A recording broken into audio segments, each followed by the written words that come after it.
probably wouldn't ask you what was the value of the index. I would ask you, is it what economies of scale that you have, and you can use whatever test you want. If you want to set up an index and show me, that's fine. If you want to say, oh, marginal cost is different than average cost on this portion, that's fine too.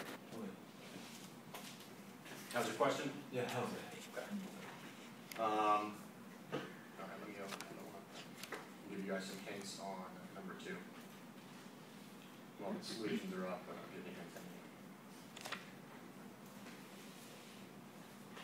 Okay, so I really want to look at number 2 here, because 2 is an important problem to understand.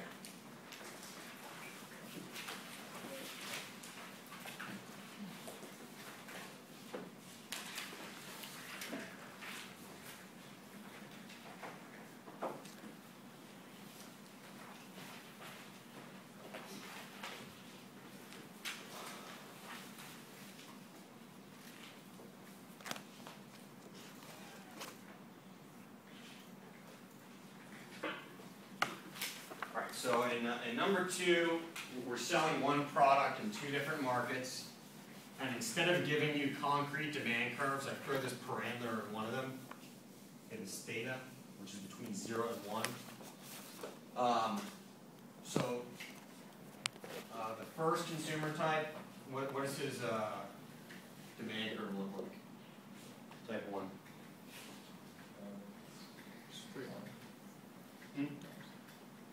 So what is it? The 100. Yeah. 100 and 100.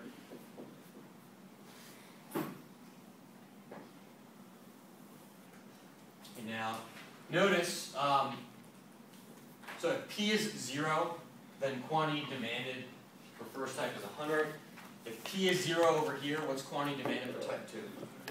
Also 100. So both of these guys have the same horizontal intercept. And now, the difference is actually the vertical intercept. Okay, so to see this, let's first solve for the inverse demand curve. Okay, for type 2. So I'm going to solve for P. What do I get when I do that?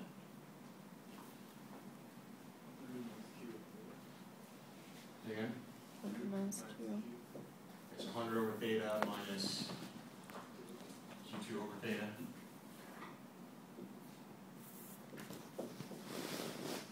So what's the vertical intercept on type 2's demand curve?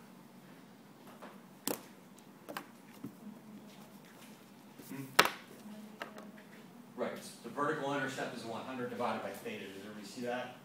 Now, theta is between 0 and 1. So if theta is equal to 1, what's the vertical intercept going to be for type 2? It's going to be 100. Okay, now let's suppose if theta is smaller. If theta, let's say, was 1/2, then what would the vertical intercept be? 200. So everybody see that by decreasing theta, what does that do? That increases the slope of the type 2 demand curve. Right? Because the intercept is 100 over theta. Okay, so what's the idea here? Well, first thing I want you to do is calculate the profits made under uniform pricing as a function of theta if we exclude type 1. So first thing I ask you to do is say, okay, if we exclude type 1, then we're only selling the type 2, meaning that the price had to be above 100, so you can figure out your profit in that situation. Then I'm going to ask, what's the profit made if we serve both types? And again, theta is going to show up in your answer. Okay? So notice, as theta gets smaller, this thing is going up.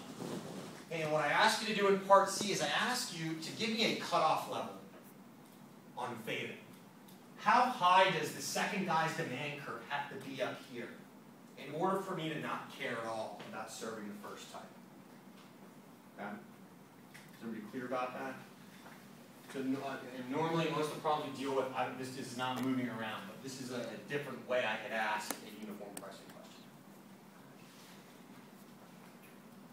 Okay, so I'm going to get some function, profit as a function of theta when I exclude. I'm going to get profit as a function of theta when I include.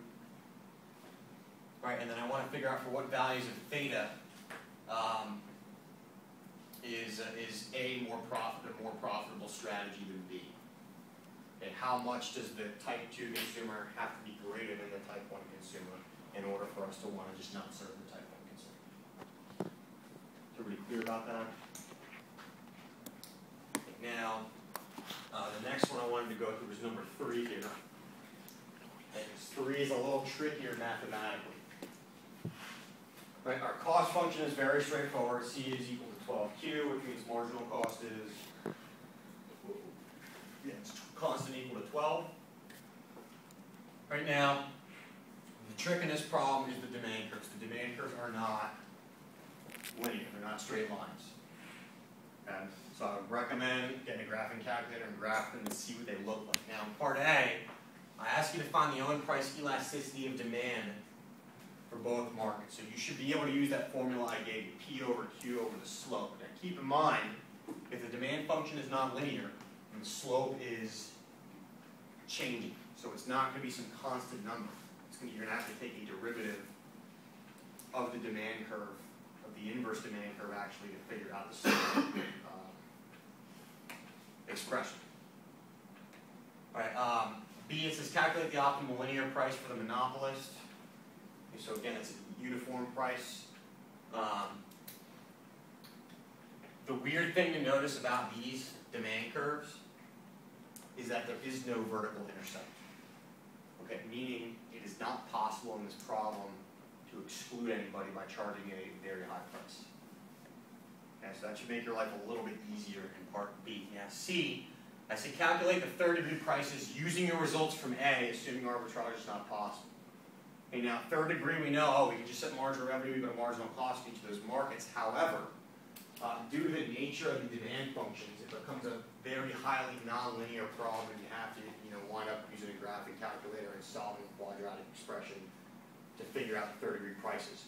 What I would recommend doing, once you know the elasticities, and we figured out a way to relate the marginal revenue to elasticities.